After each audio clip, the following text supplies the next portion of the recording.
Alright, um, I am making this video to apologize to all of you for having taken off most of my audiobooks.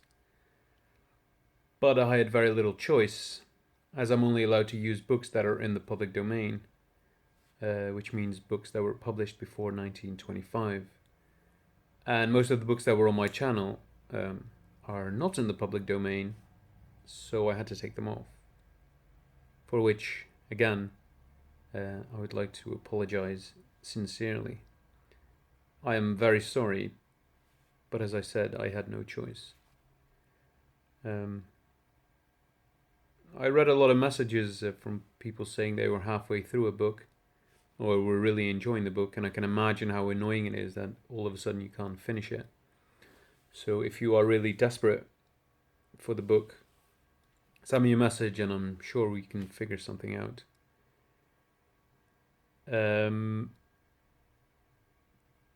If anybody has any tips or any advice on how to handle this matter, please let me know, as I would very much like to continue this channel. But as it stands now, this is probably the last video I'm posting. But of course, I can't post a video without adding a book to it. So the last book that I'd like to share with you is a book recommended to me by a very special person, and it is also a very special book, namely The Prophet by Khalil Gibran, which was published before 1925. So I'm all in the clear. It's a very short story, so I won't tell you anything about it. And I won't tell you anything about the author either, as I think that the story will speak for itself. So for the last time, without further ado, I hope you very much enjoy Khalil Gibran's The Prophet.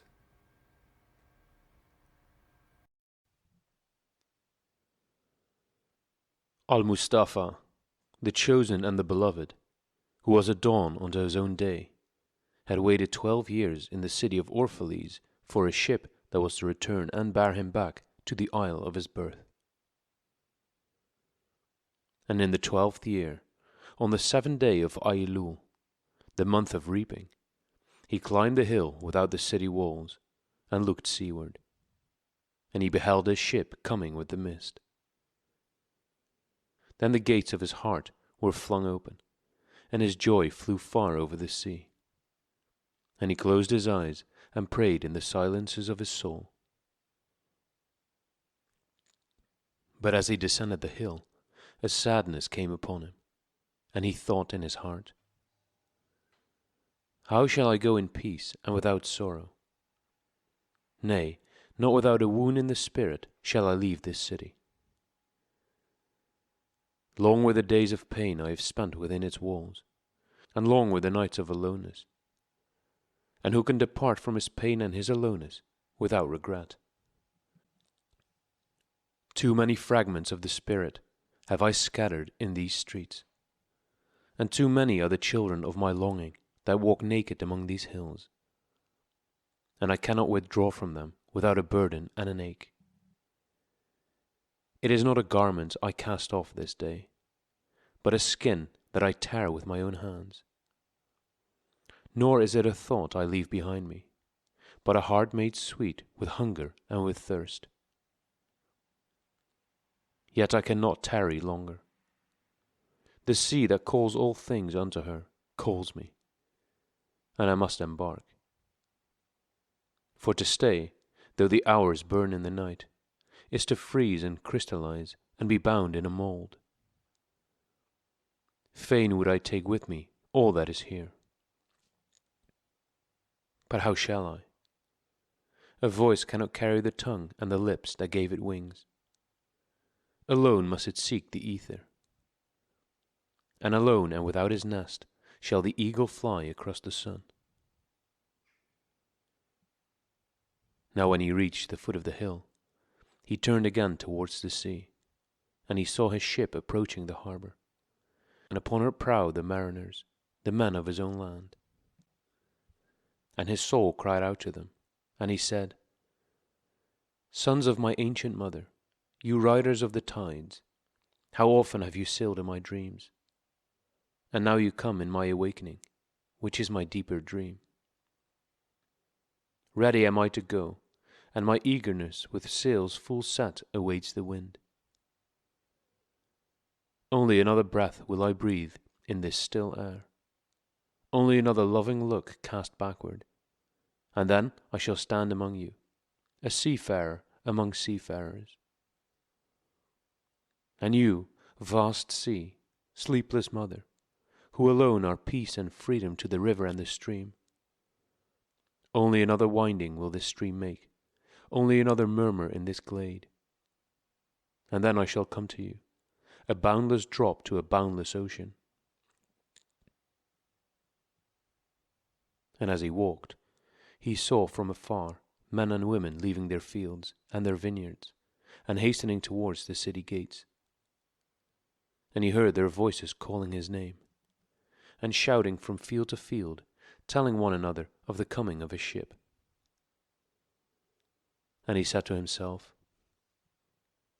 shall the day of parting be the day of gathering? And shall it be said that my eve was in truth my dawn? And what shall I give unto him who has left his plough in mid-furrow, or to him who has stopped the wheel of his winepress? Shall my heart become a tree heavy laden with fruit, that I may gather and give unto them? And shall my desires flow like a fountain, that I may fill their cups? Am I a harp that the hand of the mighty may touch me, or a flute that his breath may pass through me? A seeker of silences am I, and what treasure have I found in silences that I may dispense with confidence? If this is my day of harvest, in what fields have I sowed the seed, and in what unremembered seasons? If this indeed be the hour in which I lift up my lantern, it is not my flame that shall burn therein. Empty and dark shall I raise my lantern, and the guardian of the night shall fill it with oil, and he shall light it also. These things he said in words, but much in his heart remained unsaid, for he himself could not speak his deeper secret. And when he entered into the city, all the people came to meet him, and they were crying out to him as with one voice. And the elders of the city stood forth and said, go not yet away from us. A noontide have you been in our twilight, and your youth has given us dreams to dream. No stranger are you among us, nor a guest, but our son and our dearly beloved. Suffer not yet our eyes to hunger for your face. And the priests and the priestesses said unto him, let not the waves of the sea separate us now, and the years you have spent in our midst become a memory. You have walked among us as a spirit, and your shadow has been a light upon our faces. Much have we loved you, but speechless was our love, and with veils has it been veiled. Yet now it cries aloud unto you, and would stand revealed before you. And ever has it been that love knows not its own depth until the hour of separation. And others came also, and entreated him, but he answered them not. He only bent his head, and those who stood near saw his tears falling upon his breast. And he and the people proceeded towards the great square before the temple. And there came out of the sanctuary a woman whose name was Almitra, and she was a seeress. And he looked upon her with exceeding tenderness, for it was she who had first sought and believed in him, when he had been but a day in their city. And she hailed him, saying, Prophet of God, in quest of the uttermost, long have you searched the distances for your ship, and now your ship has come, and you must needs go. Deep is your longing for the land of your memories, and the dwelling place of your greater desires. And our love would not bind you, nor our needs hold you. Yet this we ask ere you leave us, that you speak to us and give us your truth. And we will give it unto our children, and they unto their children, and it shall not perish.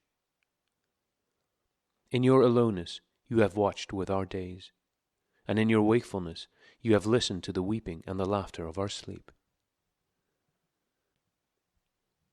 Now therefore disclose us to ourselves, and tell us all that has been shown you of that which is between birth and death.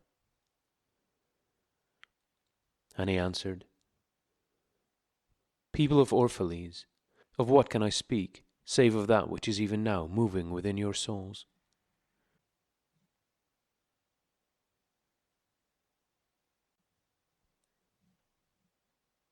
On love. Then said Almitra, Speak to us of love. And he raised his head and looked upon the people, and there fell a stillness upon them. And with a great voice he said, When love beckons to you, follow him, though his ways are hard and steep. And when his wings enfold you, yield to him, though the sword hidden among his pinions may wound you. And when he speaks to you, believe in him, though his voice may shatter your dreams as the north wind lays waste the garden. For even as love crowns you, so shall he crucify you. Even as he is for your growth, so is he for your pruning. Even as he ascends to your height, and caresses your tenderest branches that quiver in the sun, so shall he descend to your roots, and shake them in their clinging to the earth. Like sheaves of corn, he gathers you unto himself. He threshes you to make you naked. He sifts you to free you from your husks. He grinds you to whiteness. He kneads you until you are pliant. And then he assigns you to a sacred fire, that you may become sacred bread for God's sacred feast. All these things shall love do unto you, that you may know the secrets of your heart, and in that knowledge become a fragment of life's heart. But if in your fear you would seek only love's peace and love's pleasure, then it is better for you that you cover your nakedness and pass out of love's threshing floor, into the seasonless world where you shall laugh, but not all of your laughter, and weep, but not all of your tears. Love gives naught but itself, and takes naught but from itself. Love possesses not, nor would it be possessed, for love is sufficient unto love. When you love, you should not say, God is in my heart, but rather, I am in the heart of God. And think not he can direct the course of love, for love, if it finds you worthy, directs your course. Love has no other desire but to fulfill itself. But if you love and must needs have desires, let these be your desires: to melt and be like a running brook that sings its melody to the night; to know the pain of too much tenderness; to be wounded by your own understanding of love, and to bleed willingly and joyfully; to wake at dawn with a winged heart, and give thanks for another day of loving; to rest at the noon hour and meditate love's ecstasy; to return home at evening tide with gratitude, and then to sleep with a prayer for the beloved in your heart, and a song of praise upon your lips.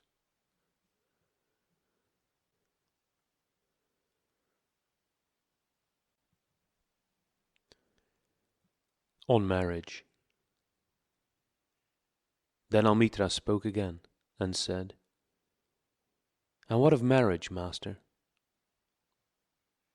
And he answered, saying, You were born together, and together you shall be forevermore. You shall be together when the white wings of death scatter your days.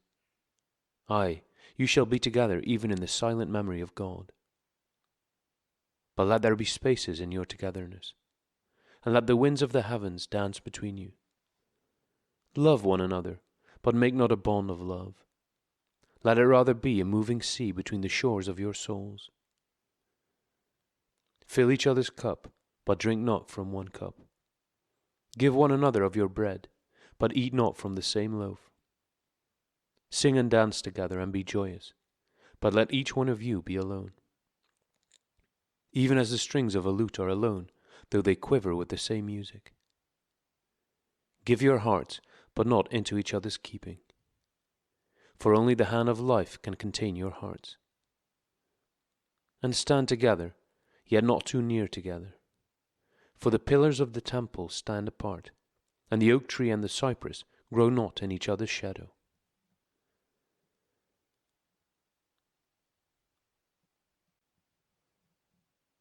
On children. And a woman who held a babe against her bosom said, Speak to us of children. And he said, Your children are not your children. They are the sons and daughters of life's longing for itself. They come through you, but not from you. And though they are with you, yet they belong not to you. You may give them your love, but not your thoughts, for they have their own thoughts. You may house their bodies, but not their souls, for their souls dwell in the house of tomorrow, which you cannot visit, not even in your dreams. You may strive to be like them, but seek not to make them like you. For life goes not backward, nor tarries with yesterday. You are the bows from which your children as living arrows are sent forth. The archer sees the mark upon the path of the infinite, and he bends you with his might, that his arrows may go swift and far. Let your bending in the archer's hand be for gladness. For even as he loves the arrow that flies, so he loves also the bow that is stable.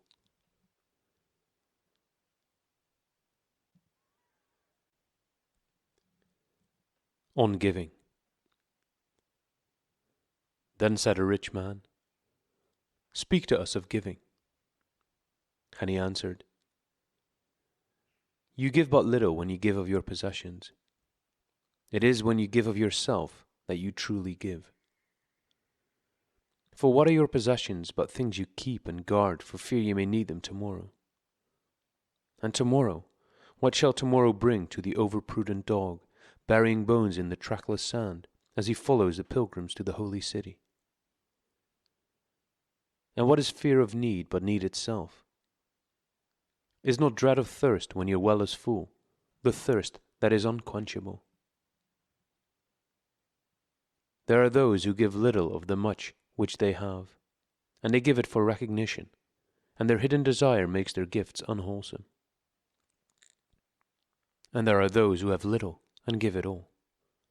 These are the believers in life and the bounty of life, and their coffer is never empty. There are those who give with joy, and that joy is their reward. And there are those who give with pain, and that pain is their baptism. And there are those who give and know not pain in giving, nor do they seek joy, nor give with mindfulness of virtue. They give, as in yonder valley, the myrtle breathes its fragrance into space. Through the hands of such as these, God speaks, and from behind their eyes he smiles upon the earth. It is well to give when asked, but it is better to give unasked, through understanding. And to the open-handed, the search for one who shall receive is joy greater than giving. And is there aught you would withhold? All you have shall some day be given. Therefore give now, that the season of giving may be yours, and not your inheritors. You often say, I would give, but only to the deserving. The trees in your orchard say not so, nor the flocks in your pasture. They give that they may live, for to withhold is to perish. Surely he who is worthy to receive his days and his nights is worthy of all else from you. And he who has deserved to drink from the ocean of life deserves to fill his cup from your little stream. And what desert greater shall there be than that which lies in the courage and the confidence, nay, the charity of receiving? And who are you that men should rend their bosom and unveil their pride, that you may see their worth naked and their pride unabashed? See first that you yourself deserve to be a giver, and an instrument of giving. For in truth it is life that gives unto life, while you, who deem yourself a giver, are but a witness. And you receivers, and you are all receivers, assume no weight of gratitude, lest you lay a yoke upon yourself, and upon him who gives. Rather rise together with the giver on his gift, as on wings. For to be over-mindful of your debt is to doubt his generosity, who has the free-hearted earth for mother, and God for father.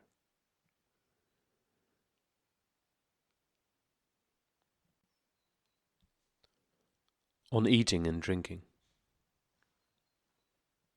Then an old man, a keeper of an inn, said, "Speak to us of eating and drinking."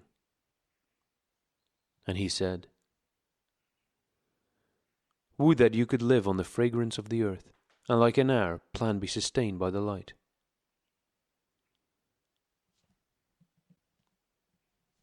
But since you must kill to eat, and rob the newly born of its mother's milk to quench your thirst, let it then be an act of worship. And let your board stand an altar on which the pure and the innocent of forest and plain are sacrificed for that which is pure and still more innocent in man.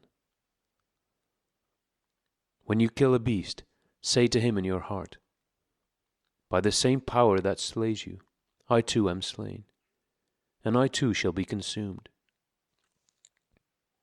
For the law that delivered you into my hand shall deliver me into a mightier hand. Your blood and my blood is naught but the sap that feeds the tree of heaven. And when you crush an apple with your teeth, say to it in your heart, Your seeds shall live in my body, and the buds of your tomorrow shall blossom in my heart, and your fragrance shall be my breath, and together we shall rejoice through all the seasons. And in the autumn, when you gather the grapes of your vineyards for the winepress, say in your heart, I too am a vineyard, and my fruit shall be gathered for the winepress. And like new wine I shall be kept in eternal vessels. And in winter, when you draw the wine, let there be in your heart a song for each cup, and let there be in the song a remembrance for the autumn days, and for the vineyard, and for the winepress.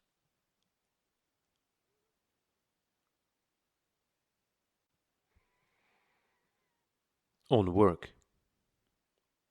Then a ploughman said, Speak to us of work. And he answered, saying, You work that you may keep pace with the earth and the soul of the earth. For to be idle is to become a stranger unto the seasons, and to step out of life's procession that marches in majesty and proud submission towards the infinite. When you work, you are a flute through whose heart the whispering of the hours turns to music. Which of you would be a reed, dumb and silent, when all else sings together in unison? Always you have been told that work is a curse and labor a misfortune. But I say to you that when you work, you fulfill a part of earth's furthest dream, assigned to you when that dream was born. And in keeping yourself with labor, you are in truth loving life. And to love life through labor is to be intimate with life's inmost secret. But if you in your pain call birth an affliction, and the support of the flesh a curse written upon your brow, then I answer that naught but the sweat of your brow shall wash away that which is written. You have been told also that life is darkness, and in your weariness you echo what was said by the weary. And I say that life is indeed darkness, save when there is urge. And all urge is blind, save when there is knowledge. And all knowledge is vain, save when there is work. And all work is empty, save when there is love. And when you work with love, you bind yourself to yourself, and to one another, and to God. And what is it to work with love? It is to weave the cloth with threads drawn from your heart, even as if your beloved were to wear that cloth. It is to build a house with affection, even as if your beloved were to dwell in that house. It is to sow seeds with tenderness and reap the harvest with joy, even as if your beloved were to eat the fruit. It is to charge all things you fashion with the breath of your own spirit, and to know that all the blessed dead are standing about you and watching.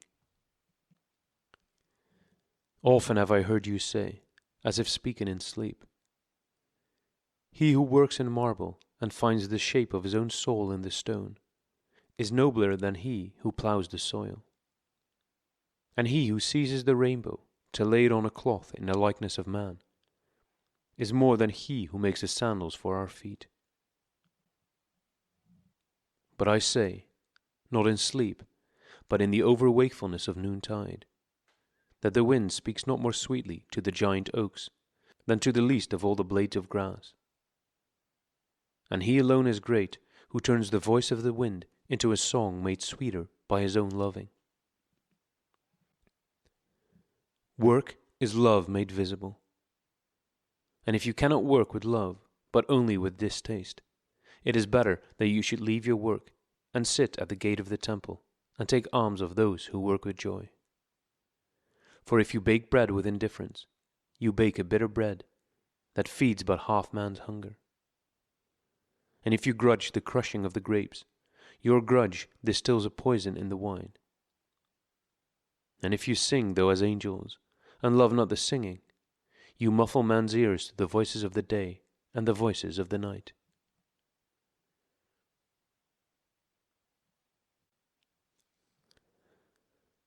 On joy and sorrow. Then a woman said, "Speak to us of joy and sorrow." And he answered, "Your joy is your sorrow unmasked, and the selfsame well from which your laughter rises was oftentimes filled with your tears. And how else can it be? The deeper that sorrow carves into your being, the more joy you can contain. Is not the cup that holds your wine the very cup that was burned in the potter's oven? And is not the lute that soothes your spirit the very wood that was hollowed with knives? When you are joyous, look deep into your heart, and you shall find it is only that which has given you sorrow that is giving you joy. When you are sorrowful, look again in your heart, and you shall see that in truth you are weeping for that which has been your delight. Some of you say, "Joy is greater than sorrow," and others say, "Nay, sorrow is the greater." But I say unto you, they are inseparable. Together they come, and when one sits alone with you at your board, remember that the other is asleep upon your bed. Verily, you are suspended like scales between your sorrow and your joy. Only when you are empty are you at standstill, unbalanced. When the treasure keeper lifts you to weigh his gold and his silver, needs must your joy or your sorrow rise or fall.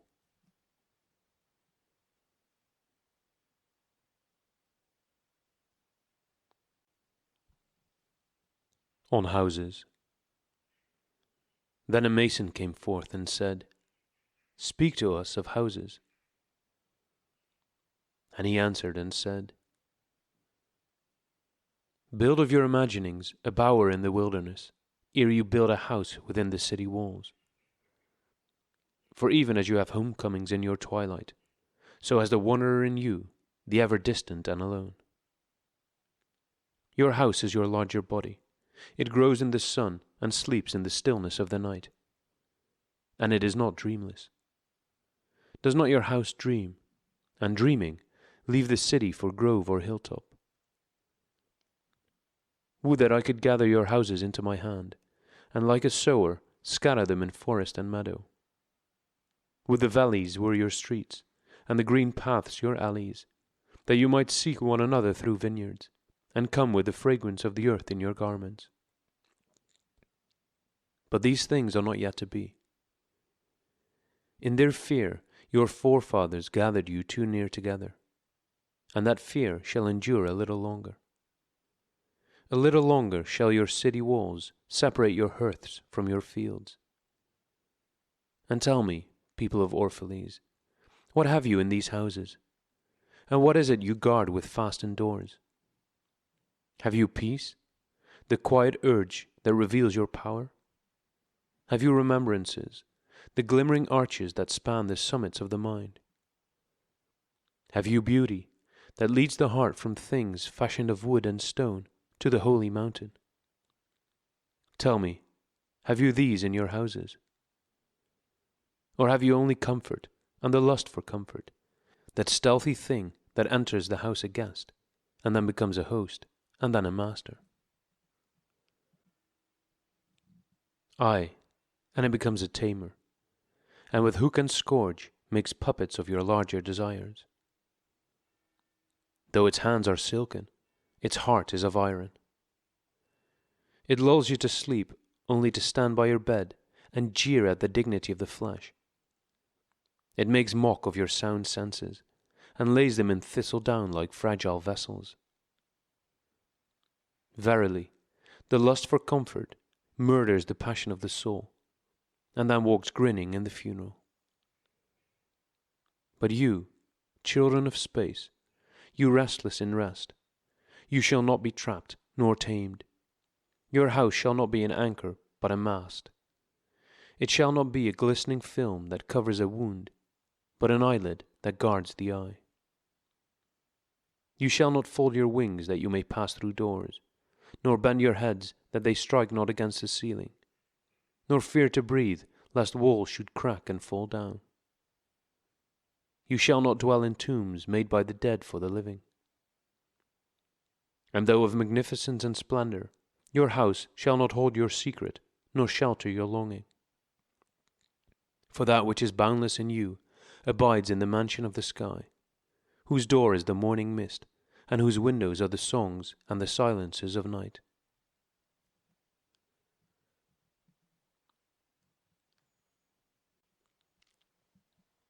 On clothes. And the weaver said, Speak to us of clothes. And he answered, Your clothes conceal much of your beauty, yet they hide not the unbeautiful. And though you seek in garments the freedom of privacy, you may find in them a harness and a chain. Would that you could meet the sun and the wind with more of your skin and less of your raiment. For the breath of life is in the sunlight, and the hand of life is in the wind. Some of you say, It is the north wind who has woven the clothes we wear. And I say, Aye, it was the north wind, but shame was his loom, and the softening of the sinews was his thread. And when his work was done, he laughed in the forest. Forget not that modesty is for a shield against the eye of the unclean. And when the unclean shall be no more, what were modesty but a fetter and a fouling of the mind? And forget not that the earth delights to feel your bare feet, and the winds long to play with your hair.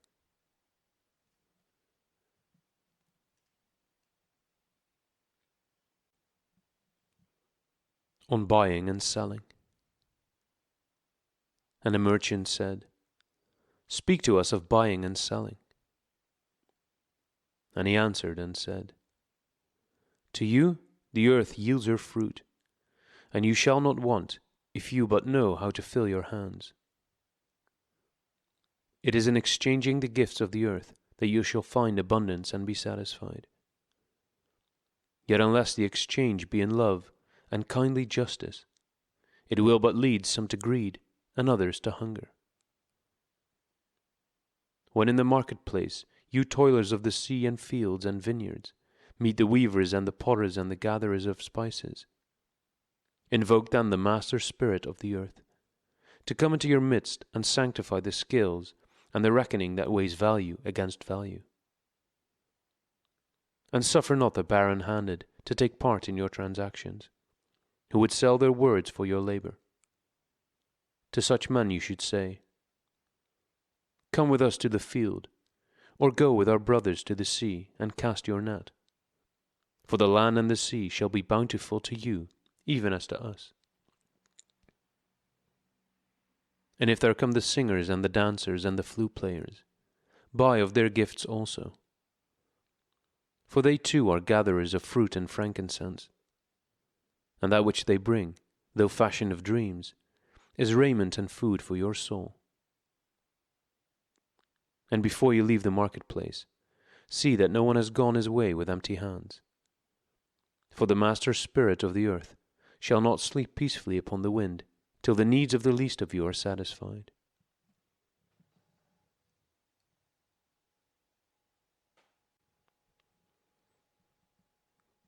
On crime and punishment. Then one of the judges of the city stood forth and said, "Speak to us of crime and punishment." And he answered, saying, "It is when your spirit goes wandering upon the wind, that you, alone and unguarded, commit a wrong unto others, and therefore unto yourself. And for that wrong committed, must you knock and wait a while unheeded at the gate of the blessed. Like the ocean is your God's self, it remains forever undefiled, and like the ether, it lifts but the winged. Even like the sun is your God's self, it knows not the ways of the mole, nor seeks it the holes of the serpent. But your God's self dwells not alone in your being. Much in you is still man, and much in you is not yet man, but a shapeless pygmy that walks asleep in the mist, searching for its own awakening. And of the man in you would I now speak. For it is he, and not your God's self, nor the pygmy in the mist, that knows crime and the punishment of crime. Oftentimes have I heard you speak of one who commits a wrong as though he were not one of you, but a stranger unto you, and an intruder upon your world. But I say that even as the holy and the righteous cannot rise beyond the highest which is in each one of you, so the wicked and the weak cannot fall lower than the lowest which is in you also. And as a single leaf turns not yellow, but with the silent knowledge of the whole tree, so the wrongdoer cannot do wrong without the hidden will of you all. Like a procession, you walk together toward your God's self. You are the way and the wayfarers. And when one of you falls down, he falls for those behind him, a caution against the stumbling stone. Aye, and he falls for those ahead of him, who, though faster and surer of foot, yet remove not the stumbling stone. And this also, though the word lie heavy upon your hearts. The murdered is not unaccountable for his own murder, and the robbed is not blameless in being robbed. The righteous is not innocent of the deeds of the wicked, and the white-handed is not clean in the doings of the felon. Yea, the guilty is oftentimes the victim of the injured, and still more often the condemned is the burden-bearer for the guiltless and unblamed. You cannot separate the just from the unjust, and the good from the wicked, for they stand together before the face of the sun, even as the black thread and the white are woven together. And when the black thread breaks, the weaver shall look into the whole cloth, and he shall examine the loom also. If any of you would bring to judgment the unfaithful wife, let him also weigh the heart of her husband in scales, and measure his soul with measurements. And let him who would lash the offender look into the spirit of the offended. And if any of you would punish in the name of righteousness, and lay the axe unto the evil tree, let him see to its roots. And verily he will find the roots of the good and the bad, the fruitful and the fruitless, all entwined together in the silent heart of the earth. And you judges who would be just, what judgment pronounce you upon him who though honest in the flesh, yet is a thief in spirit? What penalty lay you upon him who slays in the flesh, yet is himself slain in the spirit? And how prosecute you him who in action is a deceiver and an oppressor, yet who is also aggrieved and outraged? And how shall you punish those whose remorse is already greater than their misdeeds? Is not remorse the justice which is administered by that very law which you would fain serve? Yet you cannot lay remorse upon the innocent, nor lift it from the heart of the guilty. Unbidden shall it call in the night, that men may wake and gaze upon themselves. And you, who would understand justice, how shall you, unless you look upon all deeds in the fullness of light? Only then shall you know that the erect and the fallen are but one man standing in twilight between the night of his pygmy self and the day of his God self, and that the cornerstone of the temple is not higher than the lowest stone in its foundation.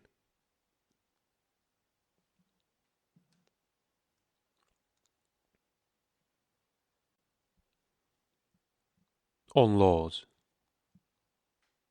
Then a lawyer said, "But what of our laws, master?" And he answered, "You delight in laying down laws, yet you delight more in breaking them. Like children playing by the ocean, who build sand towers with constancy, and then destroy them with laughter. But while you build your sand towers, the ocean brings more sand to the shore. And when you destroy them, the ocean laughs with you. Verily, the ocean laughs always with the innocent. But what of those to whom life is not an ocean? And man-made laws are not sand towers, but to whom life is a rock, and the law a chisel with which they would carve it in their own likeness. What of the cripple who hates dancers? What of the ox who loves his yoke, and deems the elk and deer of the forest stray and vagrant things? What of the old serpent who cannot shed his skin, and calls all others naked and shameless? And of him who comes early to the wedding feast, and when overfed and tired, goes his way saying that all feasts are violation, and all feasters are lawbreakers? What shall I say of these, save that they too stand in the sunlight, but with their backs to the sun? They see only their shadows, and their shadows are their laws. And what is the sun to them but a caster of shadows? And what is it to acknowledge the laws, but to stoop down and trace their shadows upon the earth? But you who walk facing the sun, what images drawn on the earth can hold you? You who travel with the wind, what weather vane shall direct your course? What man's law shall bind you if you break your yoke, but upon no man's prison door?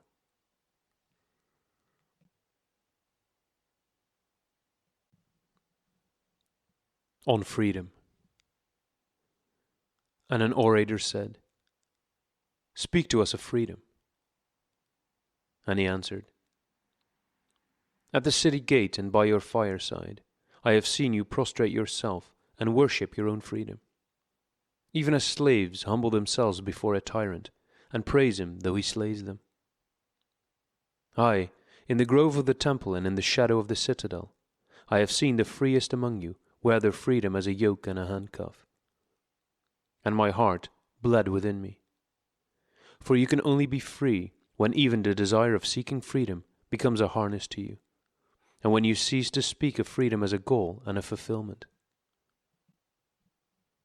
You shall be free indeed when your days are not without a care, nor your nights without a want and a grief.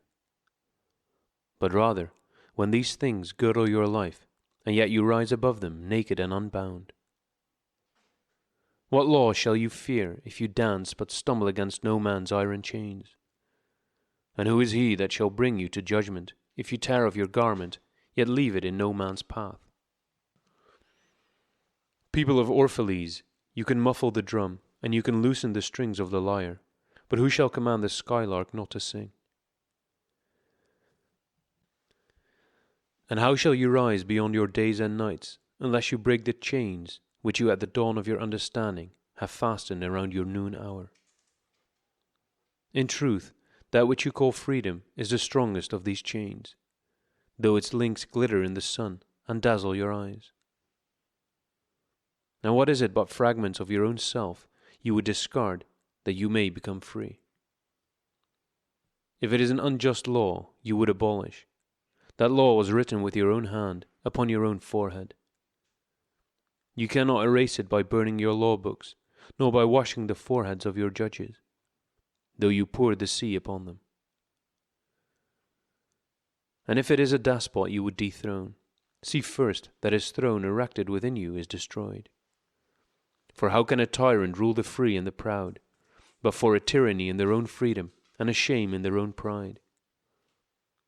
And if it is a care you would cast off, that care has been chosen by you, rather than imposed upon you. And if it is a fear you would dispel, the seat of that fear is in your heart, and not in the hand of the feared. Verily, all things move within your being in constant half-embrace, the desired and the dreaded, the repugnant and the cherished, the pursued and that which you would escape. These things move within you as lights and shadows in pairs that cling. And when the shadow fades and is no more, the light that lingers becomes a shadow to another light. And thus your freedom, when it loses its fetters, becomes itself the fetter of a greater freedom.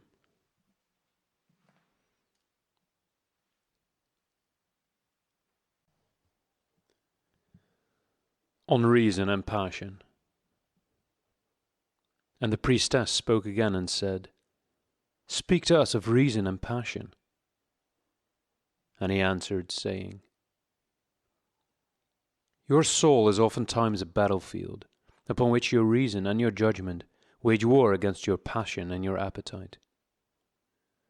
Would that I could be the peacemaker in your soul, that I might turn the discord and the rivalry of your elements into oneness and melody. But how shall I, unless you yourselves be also the peacemakers, nay, the lovers of all your elements? Your reason and your passion are the rudder and the sails of your seafaring soul. If either your sails or your rudder be broken, you can but toss and drift, or else be held at a standstill in mid-seas. For reason, ruling alone, is a force confining, and passion, unattended, is a flame that burns to its own destruction. Therefore, let your soul exalt your reason to the height of passion, that it may sing, and let it direct your passion with reason, that your passion may live through its own daily resurrection, and like the phoenix, rise above its own ashes. I would have you consider your judgment and your appetite, even as you would to loved guests in your house. Surely you would not honor one guest above the other. For he who is more mindful of one loses the love and the faith of both. Among the hills, when you sit in the cool shade of the white poplars, sharing the peace and serenity of distant fields and meadows, then let your heart say in silence, God rests in reason. And when the storm comes, and the mighty wind shakes the forest, and thunder and lightning proclaim the majesty of the sky, then let your heart say in awe, God moves in passion. And since you are a breath in God's sphere, and a leaf in God's forest, you too should rest in reason, and move in passion.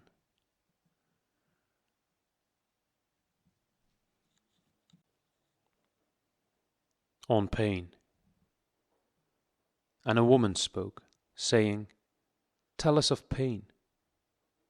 And he said, Your pain is the breaking of the shell that encloses your understanding.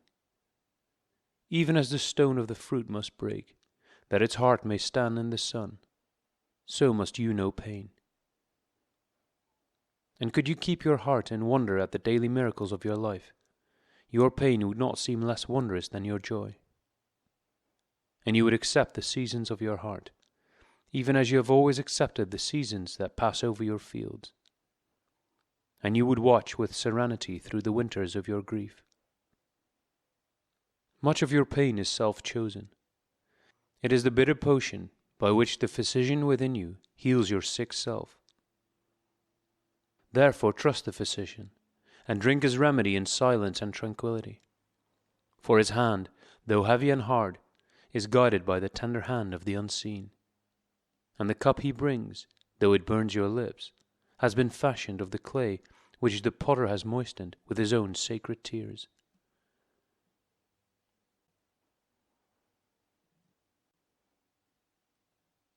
On self-knowledge.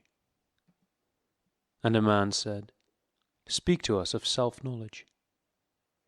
And he answered, saying, Your hearts know in silence the secrets of the days and the nights, but your ears thirst for the sound of your heart's knowledge. You would know in words that which you have always known in thought. You would touch with your fingers the naked body of your dreams, and it is well you should. The hidden wellspring of your soul must needs rise and run murmuring to the sea, and the treasure of your infinite depths would be revealed to your eyes. But let there be no scales to weigh your unknown treasure, and seek not the depths of your knowledge with staff or sounding line. For self is a sea boundless and measureless. Say not, I have found the truth, but rather, I have found a truth. Say not, I have found the path of the soul. Say rather, I have met the soul walking upon my path. For the soul walks upon all paths. The soul walks not upon a line, neither does it grow like a reed. The soul unfolds itself like a lotus of countless petals.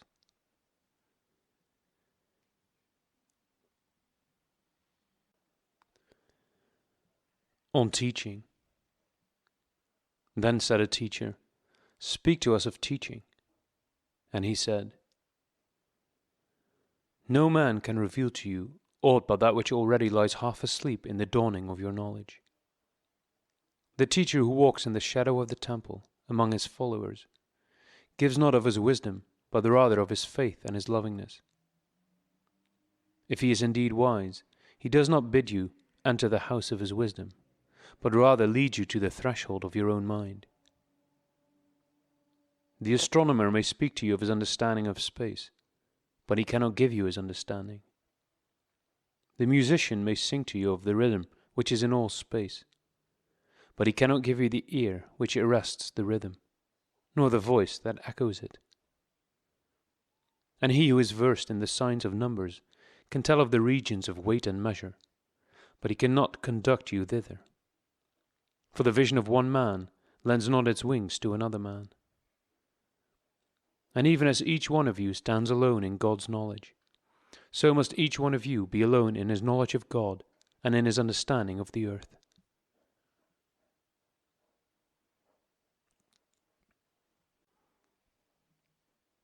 On friendship. And a youth said, Speak to us of friendship. And he answered, saying, Your friend is your needs answered. He is your field which you sow with love and reap with thanksgiving. And he is your board and your fireside. For you come to him with your hunger, and you seek him for peace. When your friend speaks his mind, you fear not the nay in your own mind, nor do you withhold the aye. And when he is silent, your heart ceases not to listen to his heart. For without words, in friendship, all thoughts, all desires, all expectations are born and shared, with joy that is unacclaimed. When you part from your friend, you grieve not, for that which you love most in him may be clearer in his absence, as the mountain to the climber is clearer from the plain. And let there be no purpose in friendship, save the deepening of the spirit. For love that seeks aught but the disclosure of its own mystery is not love, but a net cast forth, and only the unprofitable is caught. And let your best be for your friend. If he must know the ebb of your tide, let him know its flood also. For what is your friend that you should seek him with hours to kill. Seek him always with hours to live, for it is his to fill your need, but not your emptiness. And in the sweetness of friendship, let there be laughter and sharing of pleasures. For in the dew of little things, the heart finds its morning and is refreshed.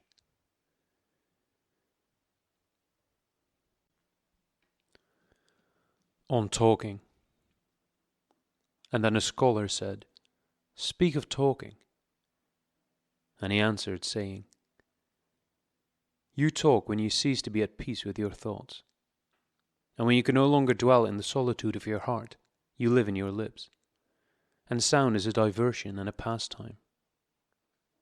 And in much of your talking, thinking is half murdered. For thought is a bird of space, that in a cage of words may indeed unfold its wings, but cannot fly. There are those among you who seek the talkative through fear of being alone. The silence of aloneness reveals to their eyes their naked selves, and they would escape. And there are those who talk, and without knowledge or forethought, reveal a truth which they themselves do not understand. And there are those who have the truth within them, but they tell it not in words. In the bosom of such as these, the spirit dwells in rhythmic silence. When you meet your friend on the roadside or in the marketplace, let the spirit in you move your lips and direct your tongue. Let the voice within your voice speak to the ear of his ear. For his soul will keep the truth of your heart as a taste of the wine is remembered, when the collar is forgotten and the vessel is no more.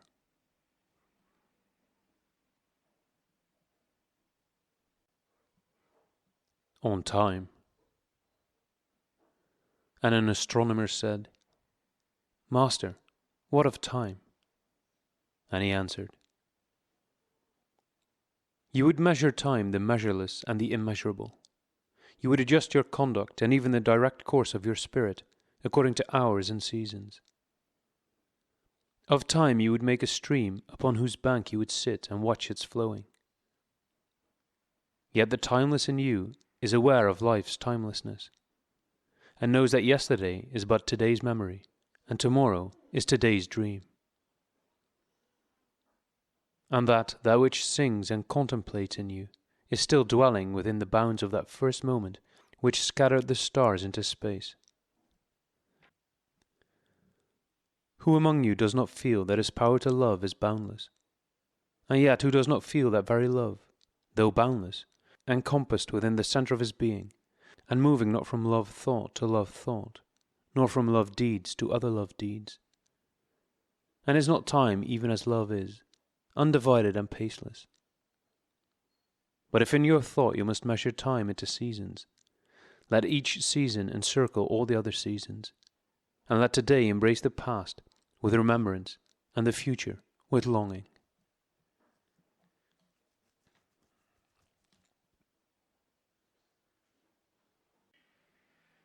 On good and evil. And one of the elders of the city said, "Speak to us of good and evil." And he answered, "Of the good in you I can speak, but not of the evil. For what is evil but good tortured by its own hunger and thirst? Verily, when good is hungry, it seeks food even in dark caves, and when it thirsts, it drinks even of dead waters. You are good when you are one with yourself. Yet when you are not one with yourself, you are not evil. For a divided house is not a den of thieves, it is only a divided house. And a ship without rudder may wander aimlessly among perilous isles, yet sink not to the bottom. You are good when you strive to give of yourself, yet you are not evil when you seek gain for yourself. For when you strive for gain, you are but a root that clings to the earth and sucks at her breast. Surely the fruit cannot say to the root, "Be like me, ripe and full and ever giving of your abundance." For to the fruit, giving is a need, as receiving is a need to the root. You are good when you are fully awake in your speech. Yet you are not evil when you sleep, while your tongue staggers without purpose. And even stumbling speech may strengthen a weak tongue. You are good when you walk to your goal firmly and with bold steps. Yet you are not evil when you go thither limping. Even those who limp go not backward.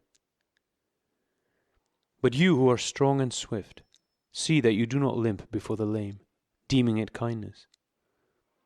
You are good in countless ways, and you are not evil when you are not good. You are only loitering and sluggard. Pity that the stags cannot teach swiftness to the turtles. In your longing for your giant self lies your goodness, and that longing is in all of you. But in some of you that longing is a torrent rushing with might to the sea, carrying the secrets of the hillsides and the songs of the forest. And in others it is a flat stream that loses itself in angles and bends, and lingers before it reaches the shore. But let not him who longs much say to him who longs little, Wherefore are you slow and halting? For the truly good ask not the naked, Where is your garment? Nor the houseless, What has befallen your house?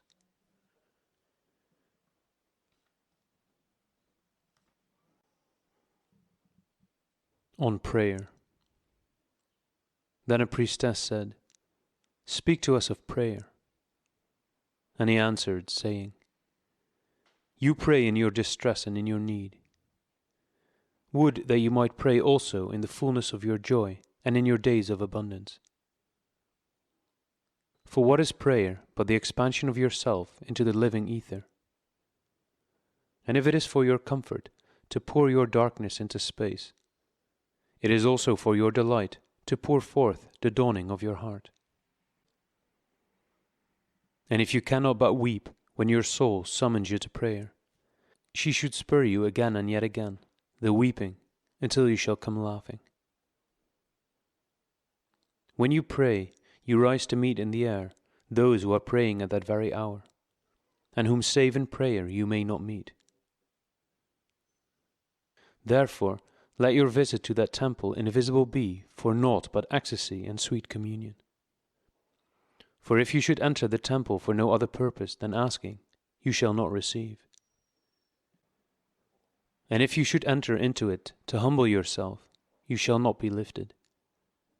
Or even if you should enter into it to beg for the good of others, you shall not be heard. It is enough that you enter the temple invisible. I cannot teach you how to pray in words. God listens not to your words, save when He Himself utters them through your lips. And I cannot teach you the prayer of the seas, and the forests, and the mountains. But you who are born of the mountains, and the forests, and the seas, can find their prayer in your heart. And if you but listen in the stillness of the night, you shall hear them saying in silence, Our God, who art our winged self, it is thy will in us that willeth. It is thy desire in us that desireth. It is thy urge in us that would turn our nights, which are thine, into days, which are thine also. We cannot ask thee for aught, for thou knowest our needs before they are born in us. Thou art our need, and in giving us more of thyself, thou givest us all.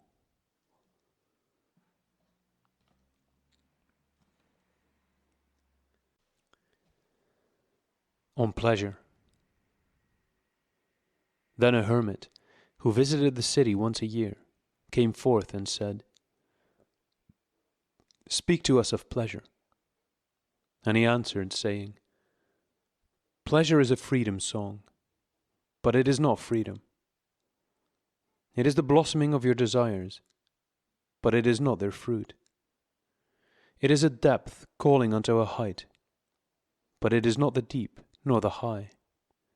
It is the caged taking wing, but it is not space encompassed. Aye, in very truth, pleasure is a freedom song. And I fain would have you sing it with fullness of heart, yet I would not have you lose your hearts in the singing. Some of your youth seek pleasure as if it were all, and they are judged and rebuked. I would not judge nor rebuke them. I would have them seek, for they shall find pleasure, but not her alone.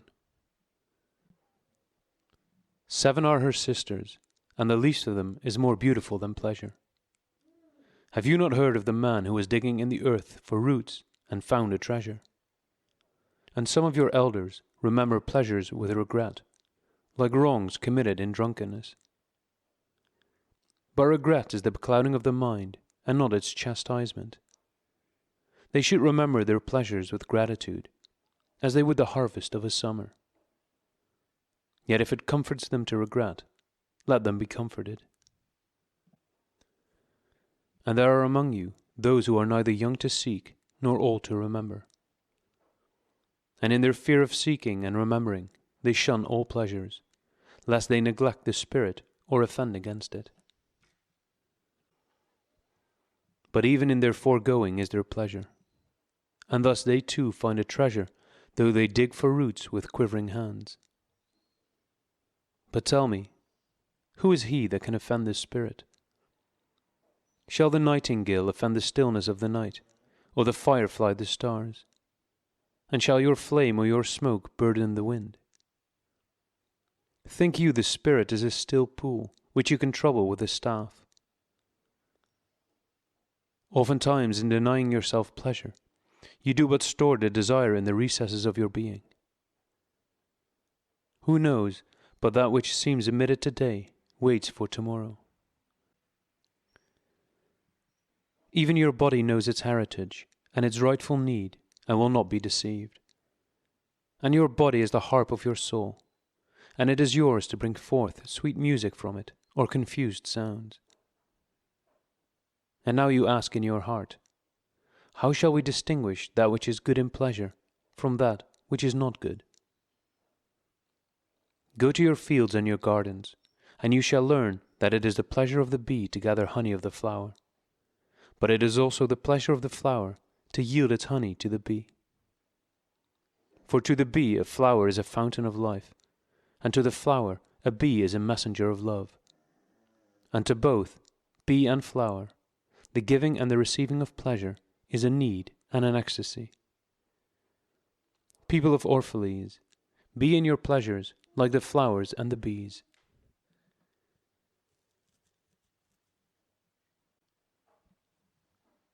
On beauty. And the poet said, "Speak to us of beauty." And he answered, "Where shall you seek beauty? And how shall you find her, unless she herself be your way and your guide? And how shall you speak of her, except she be the weaver of your speech?" The aggrieved and the injured say, "Beauty is kind and gentle. Like a young mother, half shy of her own glory, she walks among us."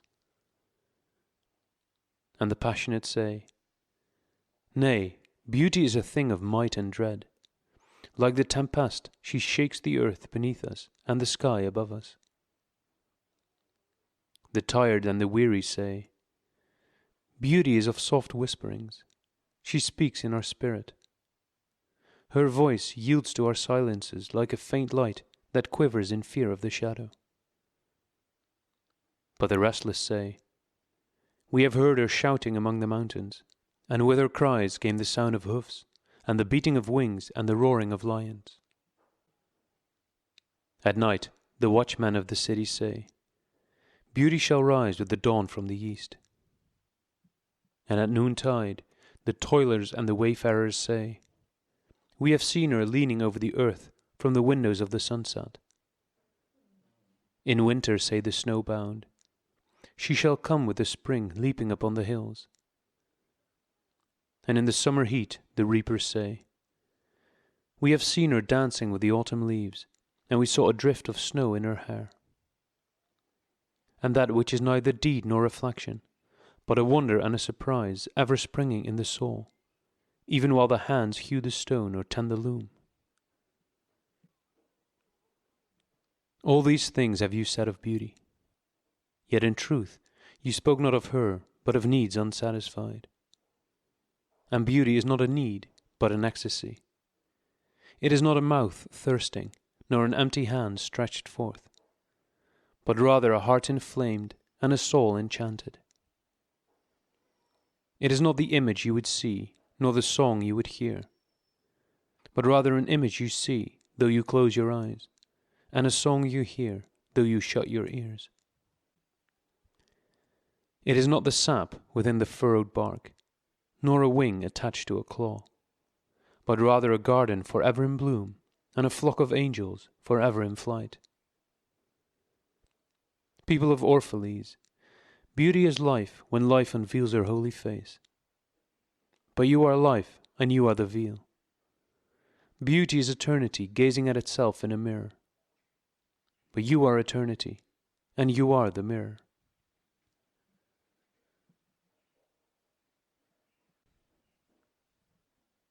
On religion.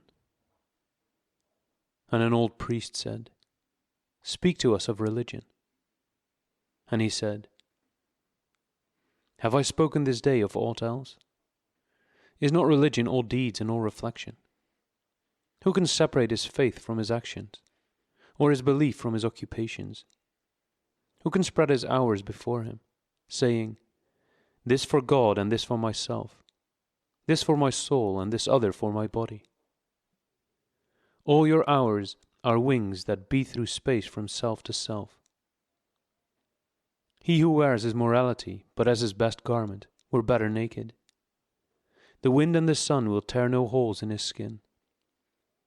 And he who defines his conduct by ethics imprisons his songbird in a cage. The freest song comes not through bars and wires. And he to whom worshipping is a window, to open but also to shut, has not yet visited the house of his soul, whose windows are from dawn to dawn. Your daily life is your temple and your religion. Whenever you enter into it, take with you your all.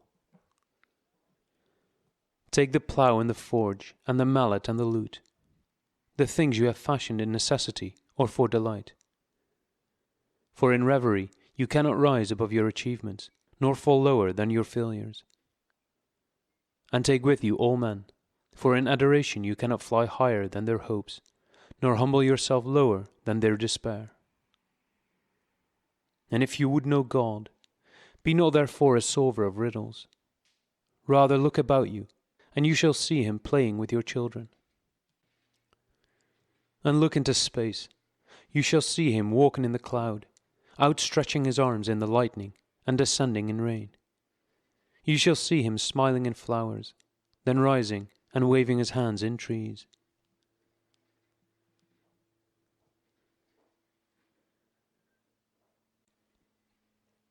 On death.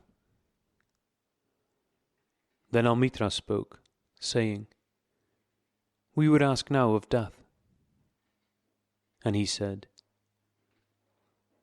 "You would know the secret of death, but how shall you find it unless you seek it in the heart of life?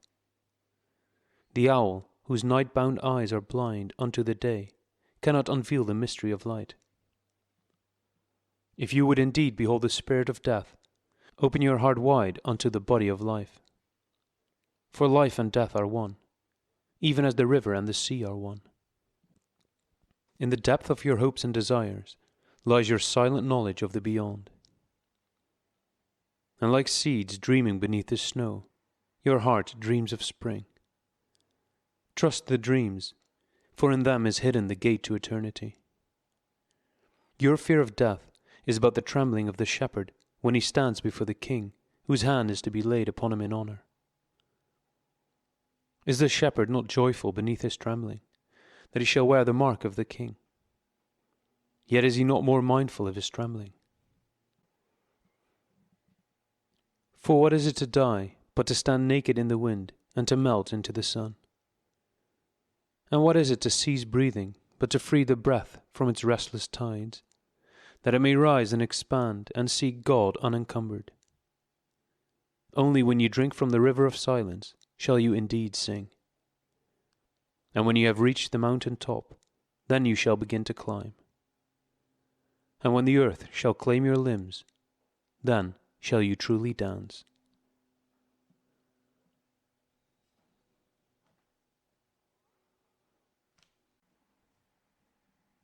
The Farewell. And now it was evening, and Almitra the seeress said, Blessed be this day, and this place, and your spirit that has spoken. And he answered, Was it I who spoke? Was I not also a listener? Then he descended the steps of the temple, and all the people followed him. And he reached his ship and stood upon the deck. And facing the people again, he raised his voice and said, People of Orphalese, the wind bids me leave you. Less hasty am I than the wind, yet I must go. We wanderers, ever seeking the lonelier way, begin no day where we have ended another day. And no sunrise finds us where sunset left us. Even while the earth sleeps, we travel. We are the seeds of the tenacious plant, and it is in our ripeness and our fullness of heart that we are given to the wind and are scattered. Brief were my days among you, and briefer still the words I have spoken. But should my voice fade in your ears, and my love vanish in your memory, then I will come again. And with a richer heart and lips more yielding to the Spirit will I speak. Yea, I shall return with the tide, and though death may hide me, and the greater silence enfold me, yet again will I seek your understanding. And not in vain will I seek. If aught I have said is truth, that truth shall reveal itself in a clearer voice, and in words more kin to your thoughts. I go with the wind, people of Orphalese, but not down into emptiness. And if this day is not a fulfillment of your needs and my love, then let it be a promise till another day. Man's needs change, but not his love, nor his desire that his love should satisfy his needs. Know therefore that from the greater silence I shall return. The mist that drifts away at dawn, leaving but dew in the fields, shall rise and gather into a cloud, and then fall down in rain. And not unlike the mist have I been. In the stillness of the night I have walked in your streets, and my spirit has entered your houses, and your heartbeats were in my heart, and your breath was upon my face, and I knew you all. Aye, I knew your joy and your pain, and in your sleep your dreams were my dreams. And oftentime I was among you a lake among the mountains. I mirrored the summits in you, and the bending slopes, and even the passing flocks of your thoughts and your desires. And to my silence came the laughter of your children in streams, and the longing of your youths in rivers. And when they reached my depth, the streams and the rivers ceased not yet to sing. But sweeter still than laughter, and greater than longing came to me. It was the boundless in you, the vast man in whom you are all but cells and sinews, he in whose chant all your singing is but a soundless throbbing. It is in the vast man that you are vast, and in beholding him that I beheld you and loved you. For what distances can love reach that are not in that vast sphere? What visions, what expectations, and what presumptions can outsoar that flight? Like a giant oak tree covered with apple blossoms is the vast man in you.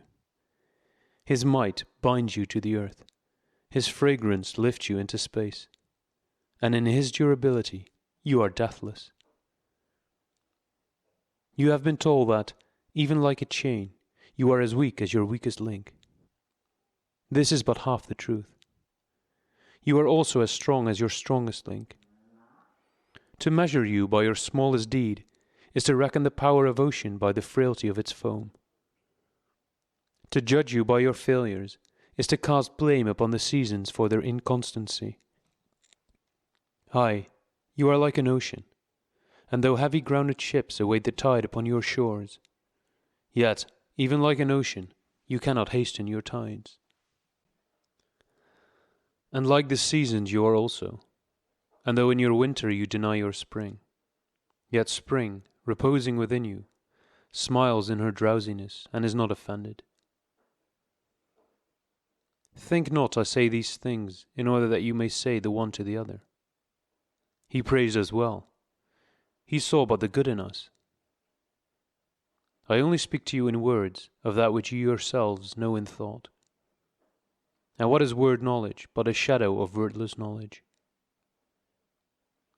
Your thoughts and my words are waves from a sealed memory that keeps records of our yesterdays, and of the ancient days when the earth knew not us nor herself, and of nights when earth was upwrought with confusion.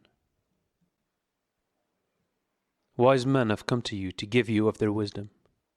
I came to take of your wisdom. And behold, I have found that which is greater than wisdom. It is a flame spirit in you, ever gathering more of itself, while you, heedless of its expansion, bewail the withering of your days. It is life in quest of life, in bodies that fear the grave. There are no graves here. These mountains and plains are a cradle and a stepping stone. Whenever you pass by the field where you have laid your ancestors, look well thereupon, and you shall see yourselves and your children dancing hand in hand. Verily, you often make merry without knowing. Others have come to you, to whom for golden promises made unto your faith you have given but riches and power and glory. Less than a promise have I given, and yet more generous have you been to me. You have given me my deeper thirsting after life. Surely there is no greater gift to a man than that which turns all his aims into parching lips, and all life into a fountain. And in this lies my honor and my reward, that whenever I come to the fountain to drink, I find the living water itself thirsty, and it drinks me while I drink it. Some of you have deemed me proud and over-shy to receive gifts.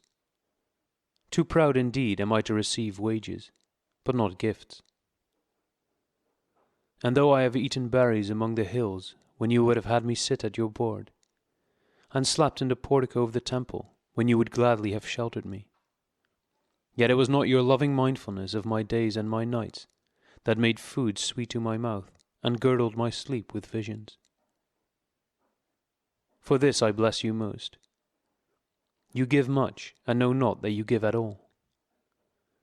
Verily, the kindness that gazes upon itself in a mirror turns to stone, and a good deed that calls itself by tender names becomes the parent to a curse. And some of you have called me aloof, and drunk with my own aloneness, and you have said, He holds counsel with the trees of the forest, but not with men. He sits alone on hilltops and looks down upon our city. True it is that I have climbed the hills and walked in remote places. How could I have seen you save from a great height or a great distance? How can one be indeed near unless he be far? And others among you called unto me, not in words, and they said, Stranger, stranger, lover of unreachable heights, why dwell you among the summits where eagles build their nests? Why seek you the unattainable? What storms would you trap in your net, and what vaporous birds do you hunt in the sky? Come and be one of us. Descend and appease your hunger with our bread, and quench your thirst with our wine. In the solitude of their souls they said these things. But were their solitude deeper, they would have known that I sought but the secret of your joy and your pain, and I hunted only your larger selves that walk the sky. But the hunter was also the hunted, for many of my arrows left my bow only to seek my own breast, and the flyer was also the creeper. For when my wings were spread in the sun, their shadow upon the earth was a turtle. And I, the believer, was also the doubter. For often have I put my finger in my own wound, that I might have the greater belief in you, and the greater knowledge of you. And it is with this belief and this knowledge that I say, You are not enclosed within your bodies, nor confined to houses or fields. That which is you dwells above the mountain and roves with the wind. It is not a thing that crawls into the sun for warmth, or digs holes into darkness for safety, but a thing free, a spirit that envelops the earth and moves in the ether. If these be vague words, then seek not to clear them. Vague and nebulous is the beginning of all things, but not their end. And I fain would have you remember me as a beginning. Life, and all that lives, is conceived in the mist and not in the crystal. And who knows but a crystal is mist and decay? This would I have you remember in remembering me. That which seems most feeble and bewildered in you is the strongest and most determined. Is it not your breath that has erected and hardened the structure of your bones? And is it not a dream which none of you remember having dreamt, that built your city and fashioned all there is in it? Could you but see the tides of that breath, you would cease to see all else. And if you could hear the whispering of the dream, you would hear no other sound. But you do not see, nor do you hear, and it is well. The veil that clouds your eyes shall be lifted by the hands that wove it, and the clay that fills your ears shall be pierced by those fingers that kneaded it. And you shall see, and you shall hear. Yet you shall not deplore having known blindness, nor regret having been deaf. For in that day you shall know the hidden purposes in all things, and you shall bless darkness as you would bless light. After saying these things, he looked about him, and he saw the pilot of his ship standing by the helm, and gazing now at the full sails and now at the distance. And he said, "Patient, over-patient, is the captain of my ship. The wind blows and restless are the sails. Even the rudder begs direction. Yet quietly my captain awaits my silence. And these my mariners, who have heard the choir of the greater sea, they too have heard me patiently. Now they shall wait no longer. I am ready. The stream has reached the sea, and once more the Great Mother holds her son against her breast. Fare you well, people of Orphalese. This day has ended. It is closing upon us, even as the water lily upon its own tomorrow. What was given us here we shall keep, and if it suffices not, then again must we come together, and together stretch our hands unto the giver. Forget not that I shall come back to you. A little while, and my longing shall gather dust and foam for another body. A little while, a moment of rest upon the wind, and another woman shall bear me. Farewell to you, and the youth I have spent with you. It was but yesterday we met in a dream. You have sung to me in my aloneness, and I of your longings have built a tower in the sky. But now our sleep has fled, and our dream is over, and it is no longer dawn. The noontide is upon us, and our half-waking has turned to fuller day, and we must part. If in the twilight of memory we should meet once more, we shall speak again together, and you shall sing to me a deeper song. And if our hands should meet in another dream, we shall build another tower in the sky.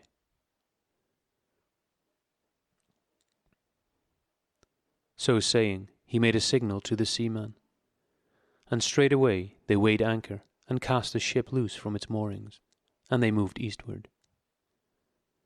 And a cry came from the people as from a single heart, and it rose into the dusk, and was carried out over the sea like a great trumpeting. Only Almitra was silent, gazing after the ship until it had vanished into the mist.